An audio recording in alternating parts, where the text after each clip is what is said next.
Hello. If you tuned in today expecting to hear the episode The Passenger Pigeon with special guest Kyle Bagnall, I'm sorry to disappoint you, but we're not going to be doing that episode this week. In fact, that episode with my friend Kyle on The Passenger Pigeon and the next episode, Lumber, Lakes, and Lighthouses with Bruce Lynn from the Great Lakes Shipwreck Museum, both have to be postponed to the future because I overextended myself this summer and I ran out of time in scheduling the interviews with them, with the two of them on their separate episodes. So with a change up in the schedule, today's episode is railroad logging. And then next week's episode will be the evolution of the sawmill. After that, after episodes 8 and 9, there's going to be a 2-week hiatus. There will be no episodes 10 and 11, at least not numbered ones during the week, while I'm on my podcast tour up through the Upper Peninsula and into Wisconsin and Minnesota. When I return, episode 18, on August 18th, episode 12, and then episode 13 will finish out the season, and they will be on the labor of logging. And we'll talk about those who were in the workforce of the logging industry and what they experienced in the forests, in the sawmills, on the river drives, and in the mill towns in general too. The different men, women, and children who made up not only the workforce directly connected to the lumber industry, but also indirectly. So those will be my Labor Day shows as we end the season the week before Labor Day. In a roadside park on Old US 27 between Clare and Harrison, Michigan, sits one of the iconic Michigan historical markers, and this one dedicated to the logging railroads. It reads as follows. Michigan's lumbermen found many areas were too far from rivers for logs to be taken to the mills in the spring drive. After 1870, the logging railroad came into increasing use as the means of opening these regions. The Lake George and Muskegon Railroad here in Clare County began hauling logs 7 miles to the Muskegon River in 1877. New steam sawmills soon went up near these narrow gauge lines because of the steady supply of timber that the logging trains furnished. Shown above is the Shay's train, a type specially designed for use on the logging railroads. In this episode of North Country History with Rob Burg, we'll be talking about railroad logging and how it affected the lumber industry in Michigan and beyond in the second half of the 19th century. So sit back, settle in, and enjoy the show.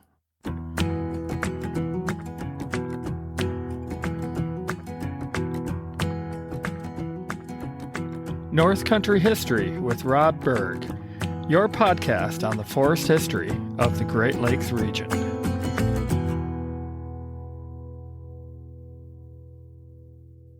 When I began interpreting logging history in 1998, when I began work at Hartwick Pines State Park, my understanding of lumber and with railroads was that Winfield Scott Gerrish of Clare was the first man to use a railroad for moving logs. That was always kind of the accepted story for railroad logging in Michigan. Gerrish was a lumberman in Clare and kind of in all that area of Michigan over to the west along the Muskegon River. And he found a way to move logs closer or to the river that were farther away than what could easily be done by sled in the wintertime. And so this was always the accepted story. But it turns out it's not quite true. I mean, yes, Winfield Scott Gerrish did develop his railroad, but he was not the first.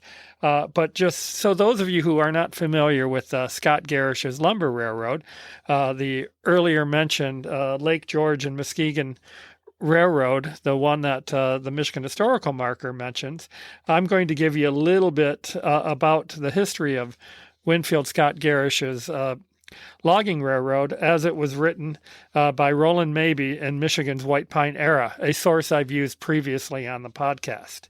So here we go. A young man, a log jobber in Clare County named Winfield Scott Gerrish, saw a new type of engine. He got an idea and put it to work. At the age of 18 in 1867, young Gerrish took his first contract to put in logs on the Muskegon River, where he continued to operate during the rest of his life. Later, he took a big contract as jobber for the firm of Avery and Murphy. The logs were banked into Doc and Tom Creek, a small tributary of the Muskegon, west of Hersey. This creek was named after two famous Muskegon lumbermen, Delos, Doc Blodgett, and Thomas R. Stinson. The job proved to be most difficult that season. Lack of sufficient water to float the logs in so tiny a creek caused numerous delays and setbacks. However, with remarkable ingenuity and perseverance, the contract was completed with satisfaction. During the next 2 years, new opportunities unfolded. With John L. Woods, he became a part owner of a 12,000-acre tract of pine on the upper Muskegon. With another associate, he purchased a large tract in Township 18 North, Range 5 West in Clare County, between Lake George and the Muskegon River. Then in the summer of 1876, he took time off from busy logging operations to attend the Great Centennial Exposition at Philadelphia. While there, he was fascinated by a small Baldwin locomotive. Was this the answer to the logger's dreams of a more dependable device than the sleigh for hauling logs? Perhaps this was just the kind of iron horse to haul the logs without dependence upon snow. Returning to Michigan, he resolved to build a small steam railroad for logging purposes alone, to link holdings in the Lake George area with the Muskegon River 6 miles away. A company under his leadership was formed with 6 men as stockholders and $75,000 of capital stock. Some $50,000 was paid in to finance the undertaking. In October 1876, the enterprise was begun amid boos from other loggers who thought the venture a foolish undertaking. Few loggers, indeed, considered it worthwhile to seek a year-round method of transporting logs.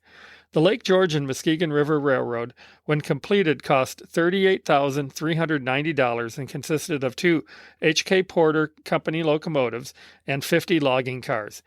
During that first season of operation, the Gerrish Road carried 11,227 tons of logs at the rate of 1/2 million board feet per day.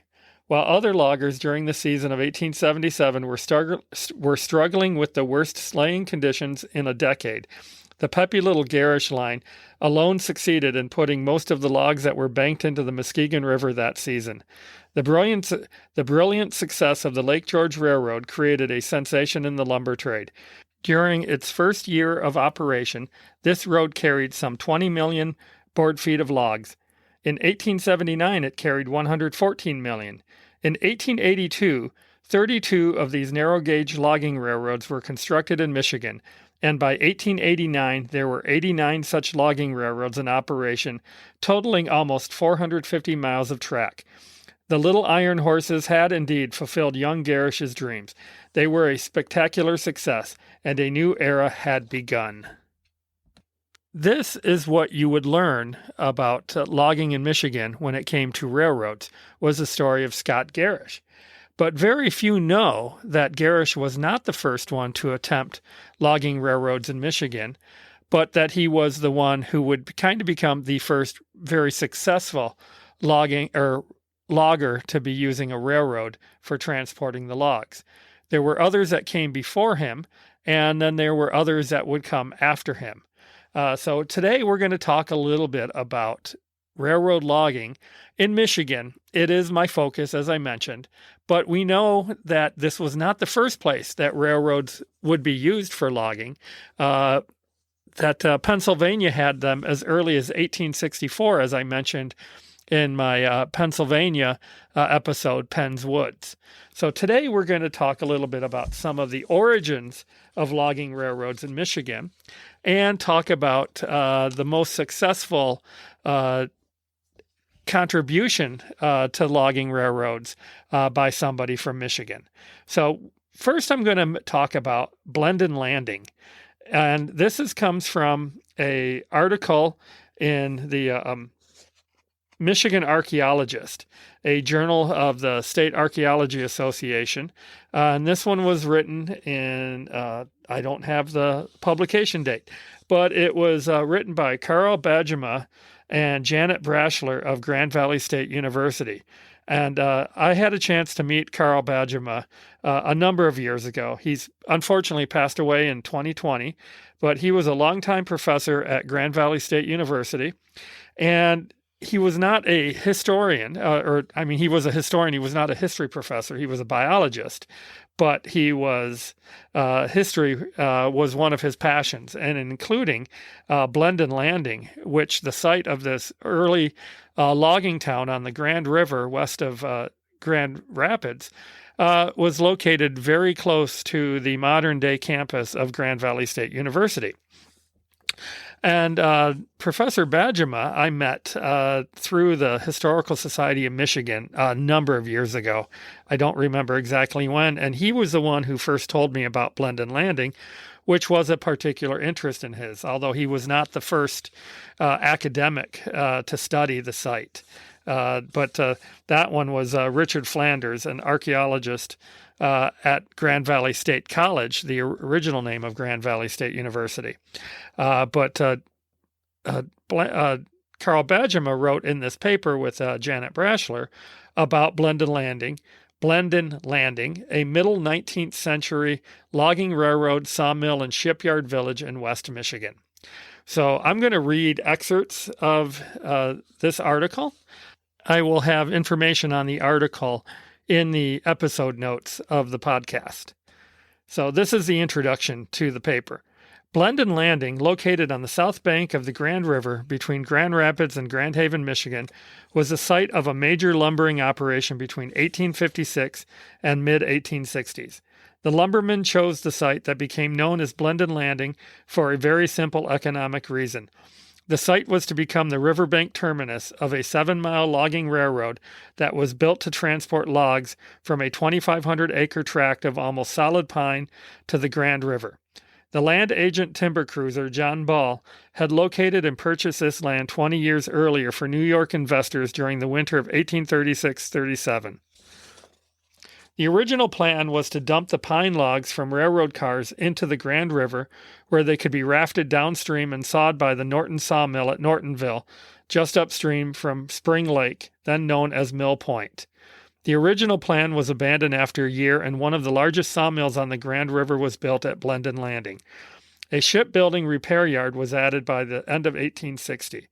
Blendon Landing was now the terminus of a logging railroad, the site of a large sawmill and small shipbuilding repair yard. Blendon Landing began dying in 1864 when its sawmill burned. It was well on its way to becoming a ghost town by 1870. The sole reason for its existence, the timber tributary to the logging railroad, had been cut. Professor Richard Flanders began conducting archaeological research at Blendon Landing in the 1960s for another very simple economic reason.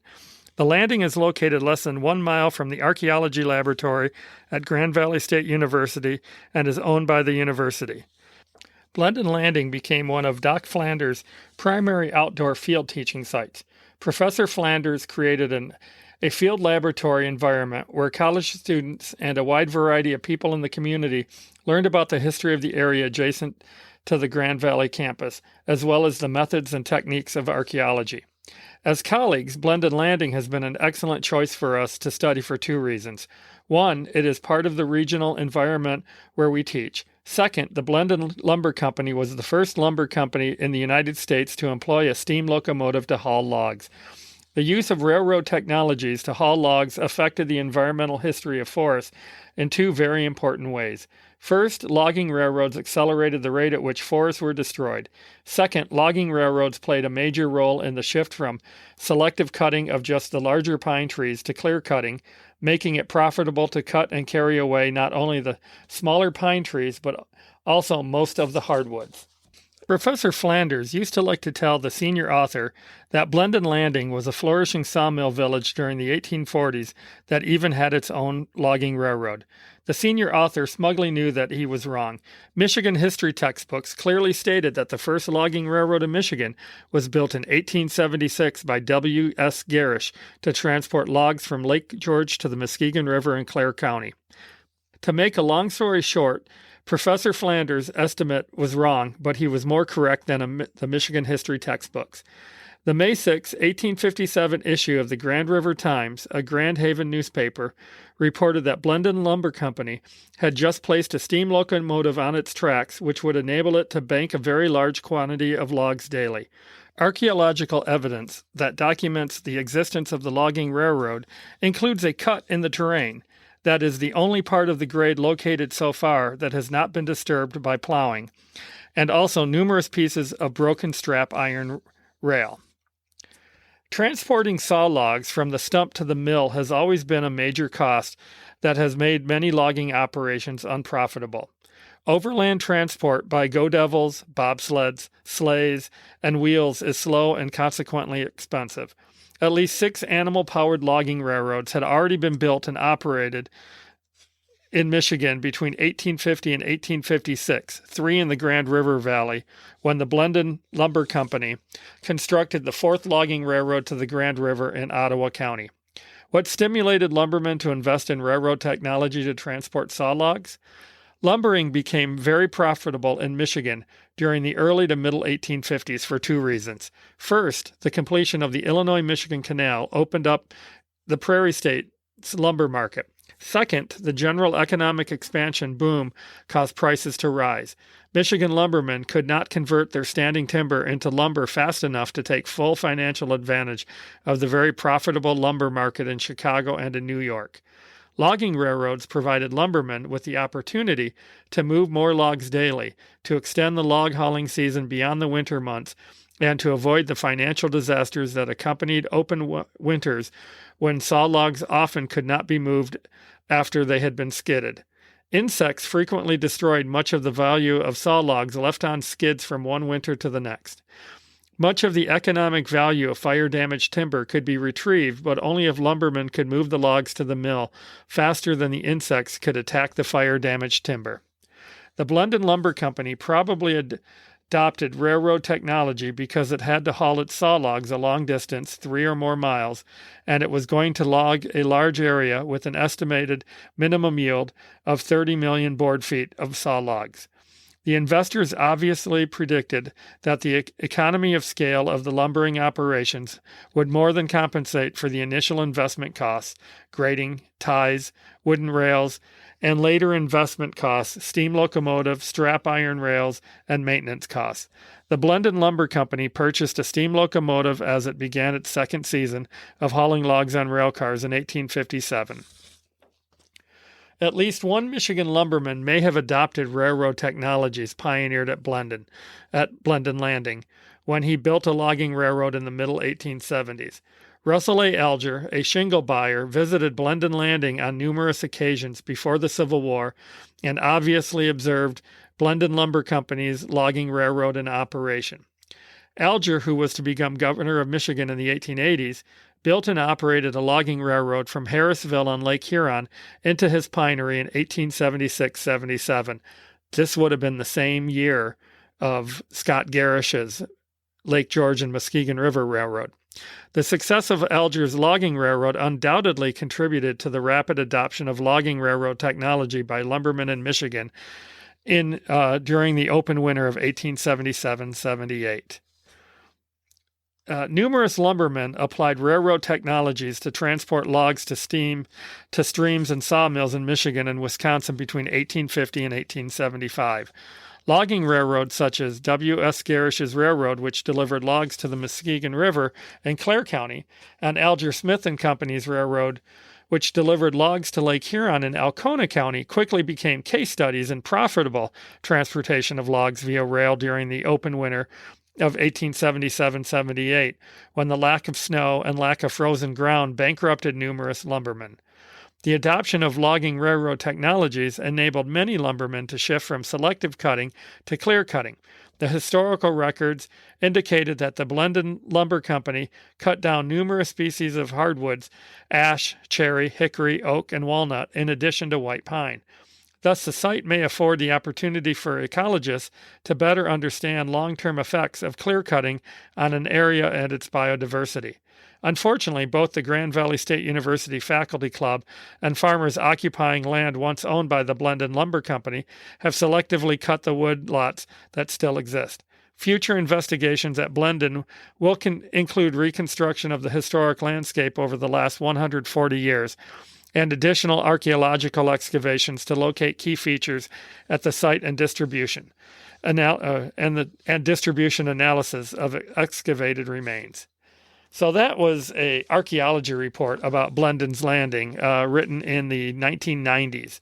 And that one of them that he mentions, or that Carl Bajema and his co-author mention, is Alger Smith and Company, along with the Scott Gerrish. But one he doesn't mention is the Glencoe, Pinconning, and Lakeshore Railroad Company. And that came prior to Gerrish and Alger Smith. It happened in 1874. And now I have this excerpt of an article, or from a book, that was sent to me years ago, but there was no documentation of what the book it came from. It was just 2 scanned pages of this book that I continue to try to track down what the book is. So maybe if there's any listeners out there who know about railroads and lumber, and this sounds familiar to you, maybe you can let me know what book this came from, because I will continue to try to find it. But so far, I have not been able to come across it in any of my research. But I'm going to read this here about the Glencoe, Pinconning, and Lakeshore Railroad. In 1874, the Glencoe, Pinconning, and Lakeshore Railroad Company was formed by George and Hugh Campbell of Bay City, Michigan, to bring logs to the mills at Pinconning and cut lumber from these mills to Saginaw Bay for shipment by water. Connections were also possible with the Jackson, Lansing, and Saginaw Railroad at Pinconning. 25-pound standard gauge trackage was completed from Glencoe to Pinconning in the first year, replacing an even earlier wooden rail track. The remainder of the line to Saginaw Bay was laid in 1876. Capital stock was authorized at $120,000, but only $15,000 of this was issued. In the first full year of operation, revenues totaled $10,866.54, almost all from the transportation of logs. Net profit was only $2,520.11, but profit it was nevertheless. The honor of being the first logging railroad in Michigan must go to the Glencoe, Pinconning, and Lakeshore. Not necessarily the first. Blendon Landing came before that. It was also the first logging railroad for which substantial records still exist. The rosy picture changed quickly. By 1877, the line was showing an operating deficit, and by the end of the year, it was in bankruptcy. Reorganized as the Pinconning Railroad Company, after the receiver succeeded in straightening out the tangled affairs of the Campbells, who had left the state, a branch line was constructed to Mount Forest to tap the pine woods there. So, as you can see, Gerrish was not the first lumberman to develop a railroad for hauling logs in Michigan. He was actually the third, or maybe the fourth. It doesn't really say exactly when Alger Smith that started their railroad in Alcona County. However, I think we can safely say that Scott Gerrish proved that it was a profitable endeavor to use railroads for hauling logs. And so it can be concluded that he was not the first one to use it, but he was the first successful operator of a logging railroad. Although the Glencoe, Pinconning, and Lakeshore Railroad Company did earn a profit, it was a small profit.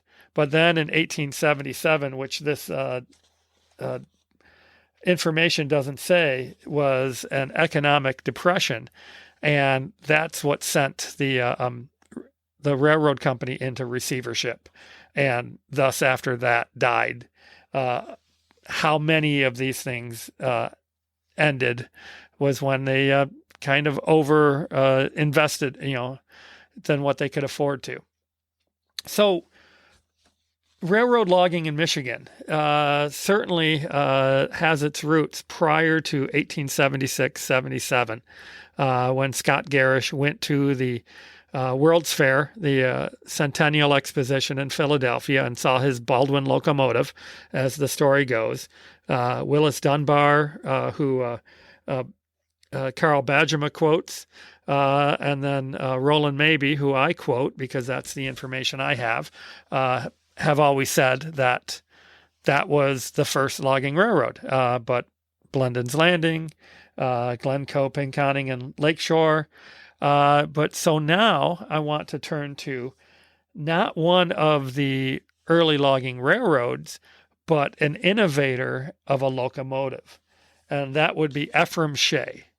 And in a small pamphlet that I purchased in Cadillac at the Wexford County Historical Museum a number of years ago, was this pamphlet called Cadillac's Shay Locomotive, Titan of the Timber. And it was a fundraiser for the preservation of the Shay locomotive that is located at the City Park in downtown Cadillac. And that's one of two Shay locomotives that I've seen. Another one is at the Pennsylvania Lumber Heritage Museum that I saw last year on my trip out to Pennsylvania. But I'm going to also read excerpts of this pamphlet about the Shay locomotive.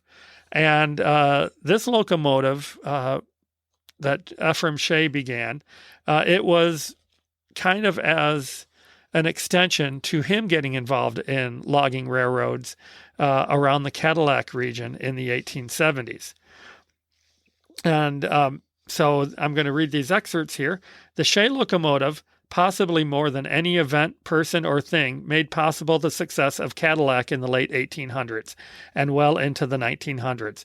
The powerful, versatile Shay could bring timber from the hills and valleys of the Cadillac area, which could not be reached profitably by other then existing methods of transportation.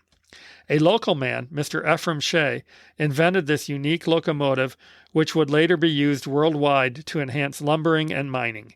Judge William Peterson of Cadillac, in his book, The View from the Courthouse Hill, stated as follows: the efficiency of the logging railroads has been demonstrated. It was the major mill owners who moved to utilize it on a large scale, enabling themselves to buy tracts of pine far removed from the mills, and justifying a greater investment in larger, more modern mills centrally located. Shay's locomotive guaranteed the continued prosperity of Cadillac's mills, which would continue to function long after the pine in the immediate vicinity was exhausted. The inventor, Ephraim Shay, was born in Ohio in 1839.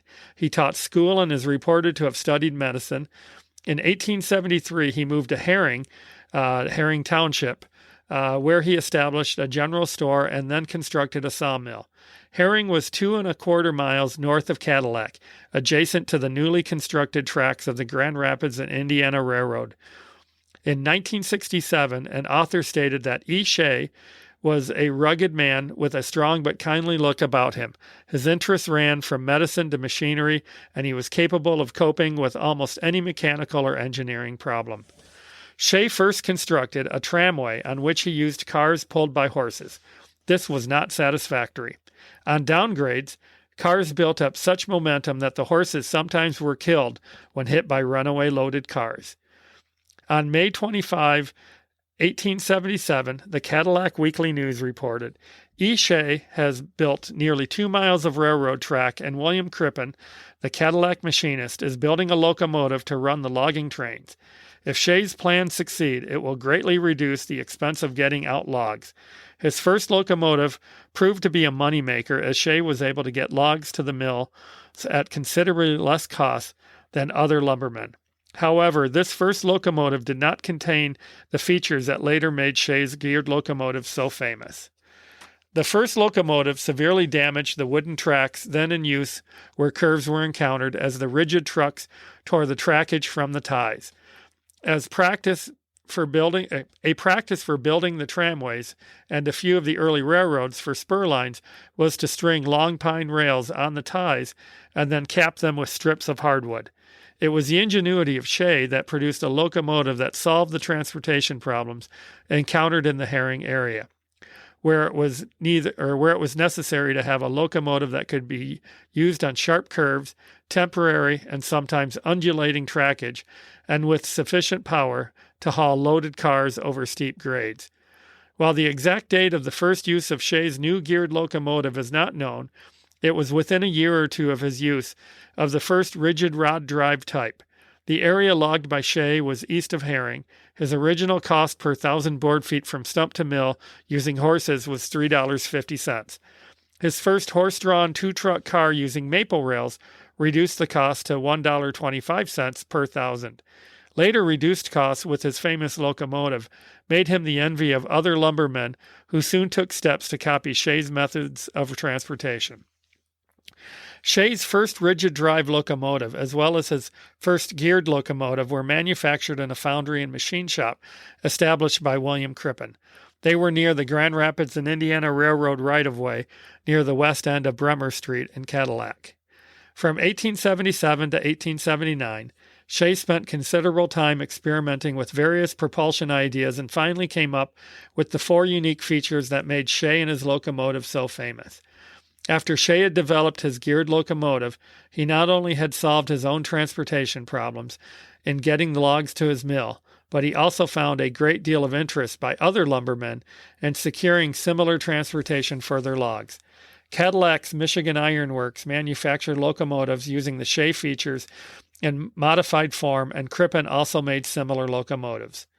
26 Shays were used by Cadillac lumbering companies, from the first by Ephraim Shay in the late 1870s, then Milton Bond in 1880. Cobbs and Mitchell, one of Cadillac's 3 largest lumbering concerns, bought their first Shay from Lima in 1880 and later bought 4 more. The Cummer Lumber Companies used 4 Shays from 1881 to 1934. Mitchell Brothers, the 3rd largest firm, had 6 Shays. 5 other local concerns used the remainder. In March 1881, Shay secured patents covering the features of his locomotive.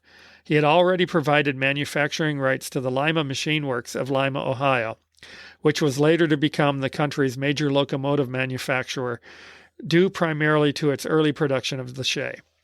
Shay completed his lumbering activities in the Cadillac area in 1888 and moved to Harbor Springs, further north in Michigan.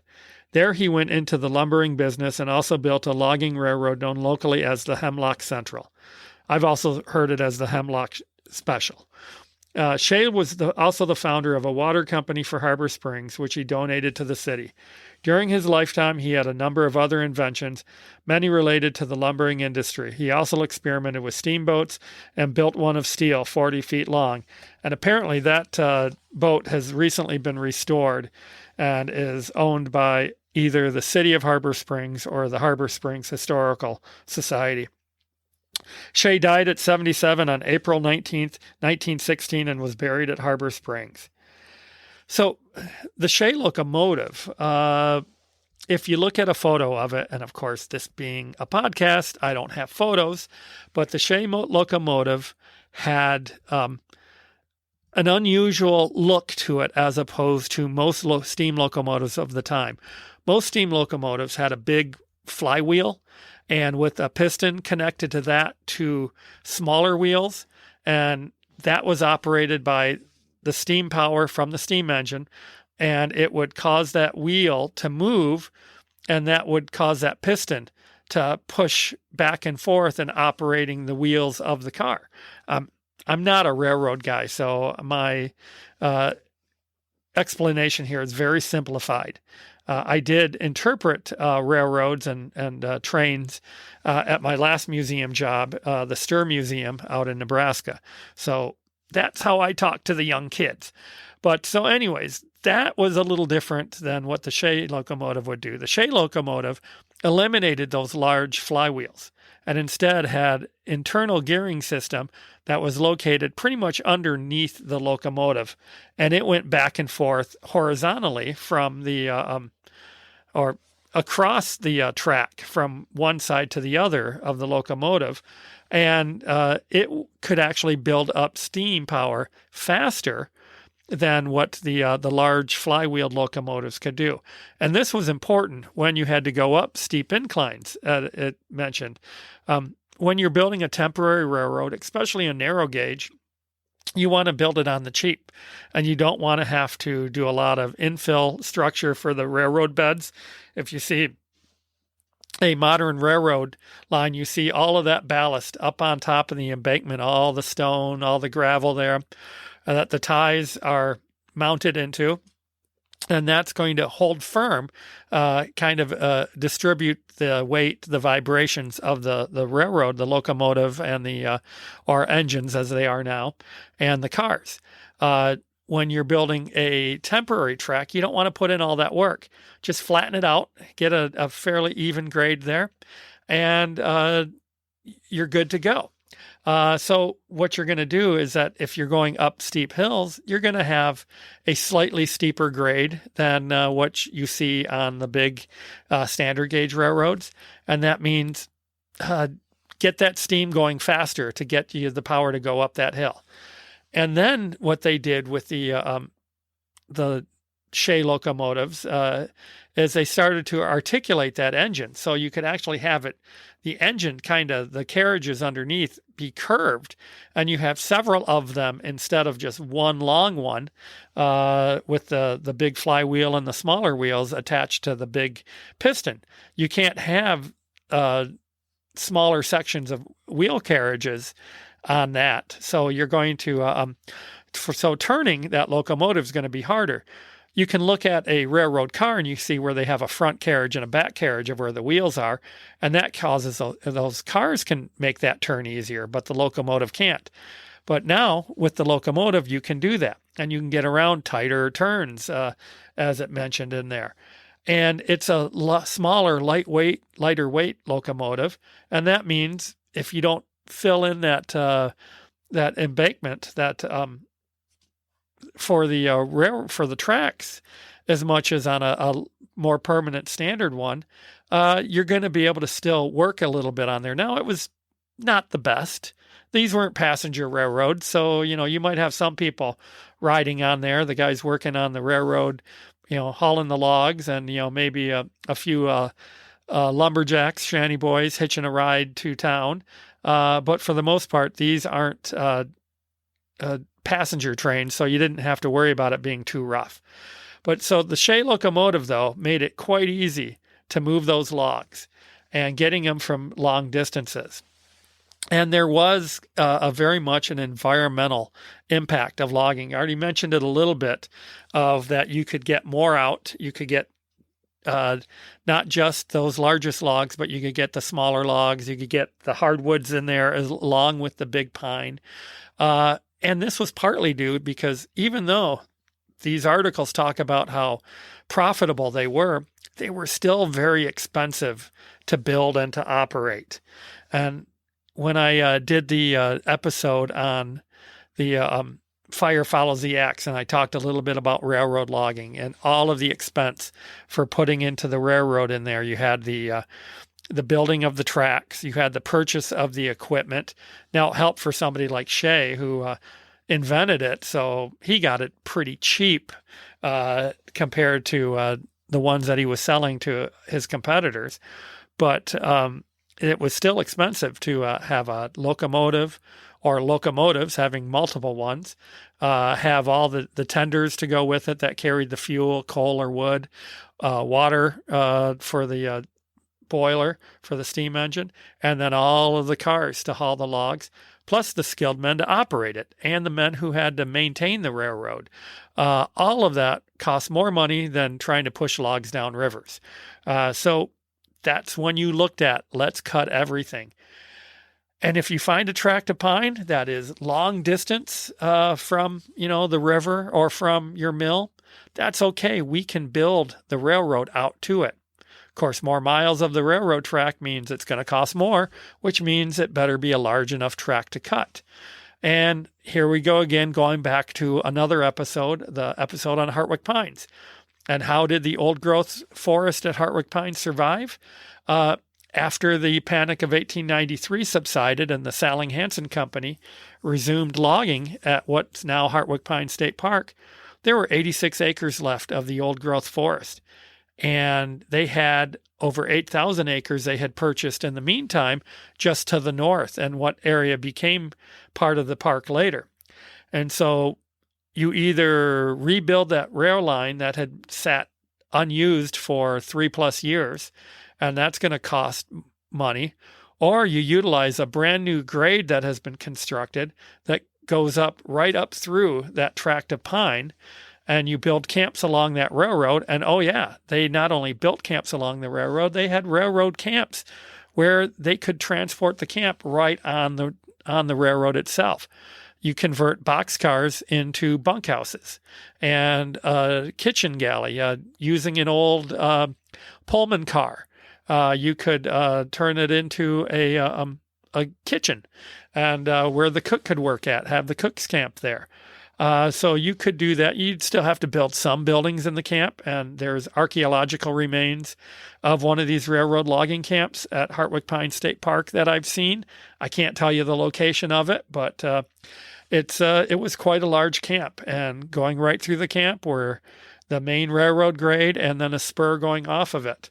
So that is where the Salling Hansen Company invested on their logging railroad instead of trying to revive an old grade that would probably not pay for itself after they cut the 86 acres of pine, which they never did, and that became the heart of the park.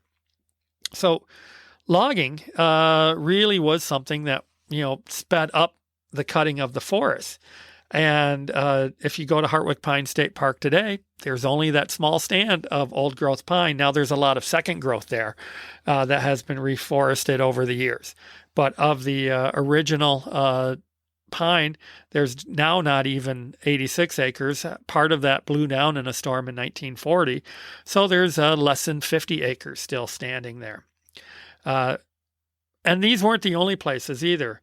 I've talked about David Ward and the town of DeWard. Well, DeWard was located where it was on the Muskegon or on the Manistee River because of the sawmill site, and they had to build a railroad spur down to it instead of being built right on the railroad. But before his death, David Ward had constructed his own private logging railroad, the Detroit and Charlevoix Railroad, which oddly enough did not connect either Detroit or Charlevoix, but from Detroit, the Michigan Central Railroad came up through, and coming from Frederick, Michigan, just north of Grayling, the Detroit and Charlevoix Railroad branched off to head to Lake Charlevoix at what's now East Jordan, Michigan. And so that was his logging railroad, and where it crossed the Manistee River was a spur was built to head down to the site of DeWard because they found that was a more optimal site to build the sawmill. And then the town grew up around it. But what did they do? They cut everything they could to pay for it.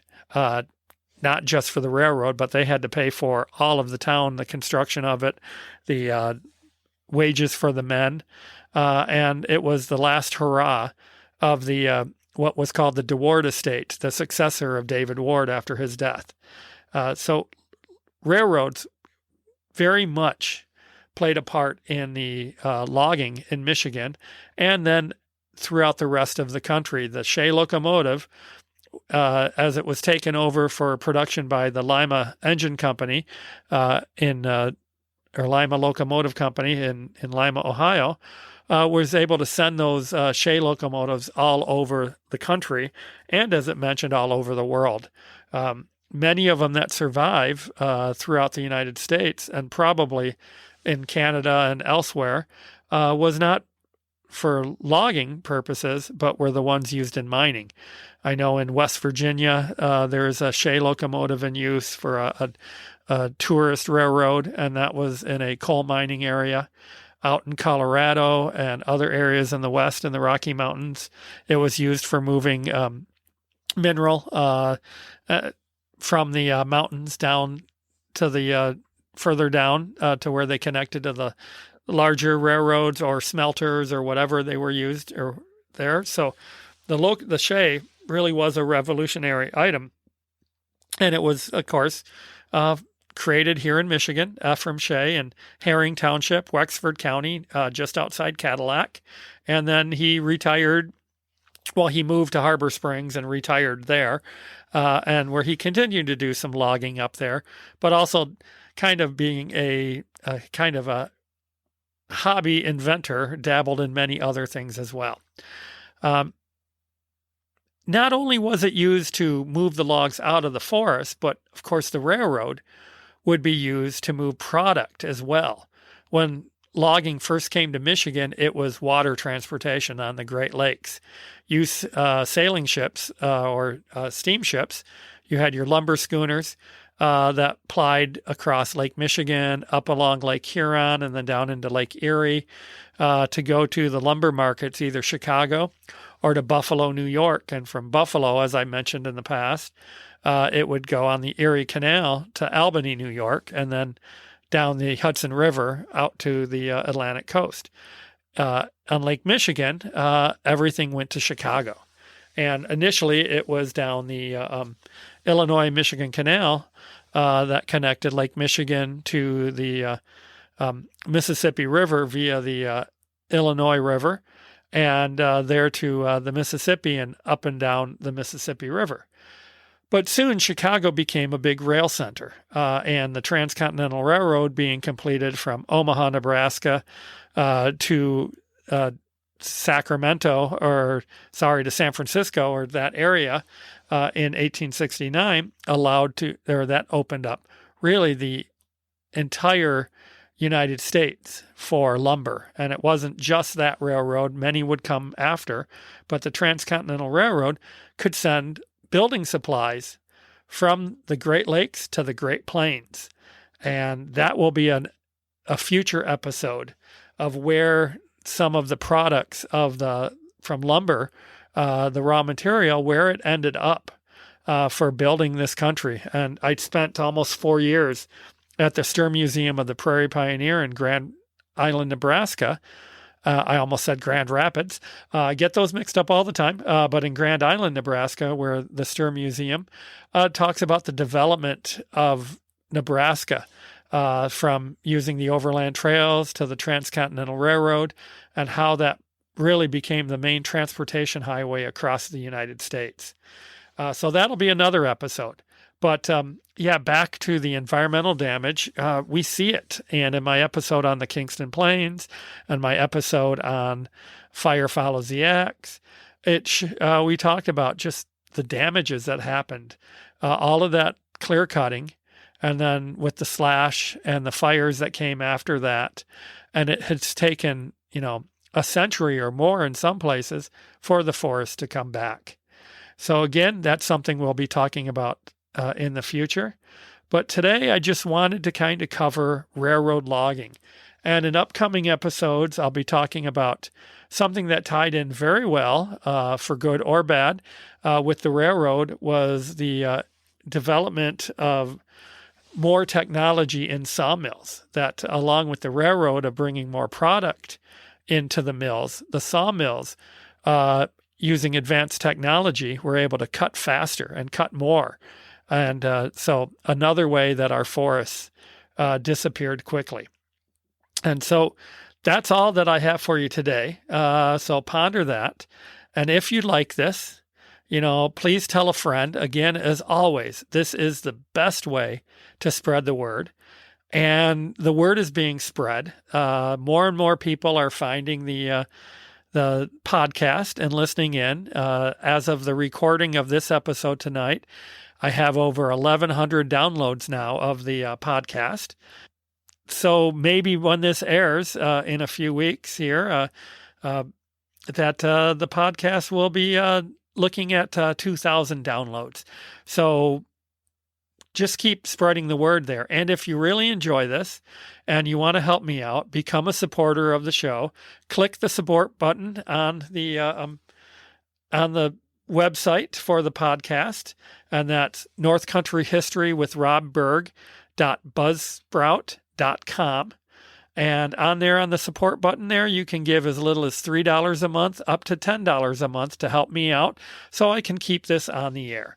So thank you again for listening in today on the North Country History with Rob Burg podcast. And coming up next week will be sawmill technology. So thank you. Have a great day. Have a great evening whenever you're listening to this.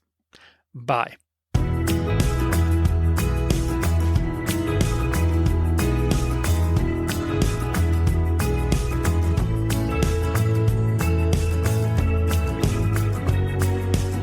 North Country History with Rob Burg is hosted, written, and produced by Rob Burg. Music is Crack o' Dawn, performed by Reveille, licensed through Soundstripe. Follow North Country History with Rob Burg on YouTube and on Facebook at Rob Burg, Environmental Historian.